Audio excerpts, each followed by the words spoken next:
Pete Hegseth.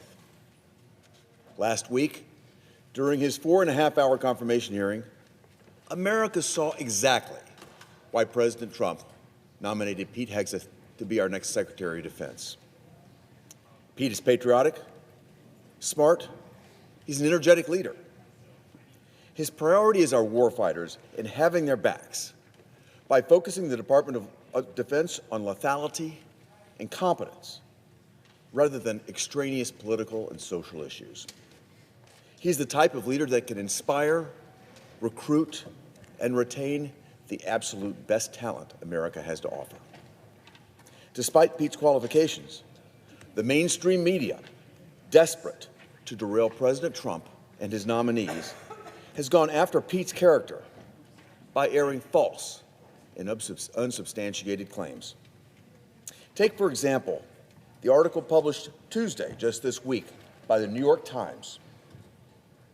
Despite the salacious and misleading headline in this paper, buried beneath 13 paragraphs of slanderous allegations, the Times actually disclaims the entire story with a direct quote from the supposed victim herself, denying the allegations against Pete, saying, quote, "There was no physical abuse in my marriage." Yet look at this headline.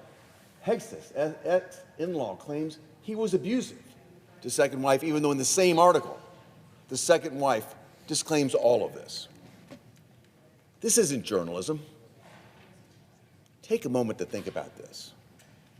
This is a hit job. The New York Times intentionally ran with a salacious and debunked account, buried the truth, and distorted the lead simply to undermine President Trump and his nominee. The New York Times is not alone. Unfortunately, NBC News, The Hill, Politico, and even the Associated Press all chose to run this same salacious, false headline instead of the facts. Unfortunately, I'm not surprised. This is the type of misleading and often unequivocally false reporting that we've learned to expect from the left-leaning media. The American people remember that the New York Times is the same publication that denied and suppressed the Hunter Biden laptop story leading up to the 2020 election. It's the same paper that endorsed Joe Biden in 2020, the same paper that endorsed Kamala Harris in 2024. You know, the American people are sick and tired of the deception stemming from this alliance between the Democrat Party and the so-called mainstream media. This is yet another example of a story published with an aim to do harm, and despite evidence to the contrary.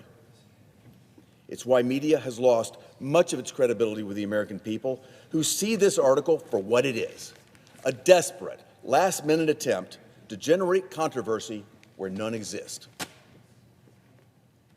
Pete Hegseth is someone who's going to fix the Pentagon and deliver on President Trump's vision of peace through strength. He's exactly the type of leader that the Pentagon needs in the face of an increasingly complex and escalating security situation that's occurring around the world. So while I'm disappointed, I'm not surprised at this 11th hour attempt by the media to raise debunked and completely discredited falsehoods simply with an aim to derail a confirmation. I urge my colleagues to see through this noise, evaluate Pete's nomination based on the merits, which is why I plan to vote for Mr. Hegseth. I yield the floor and suggest the absence of a quorum.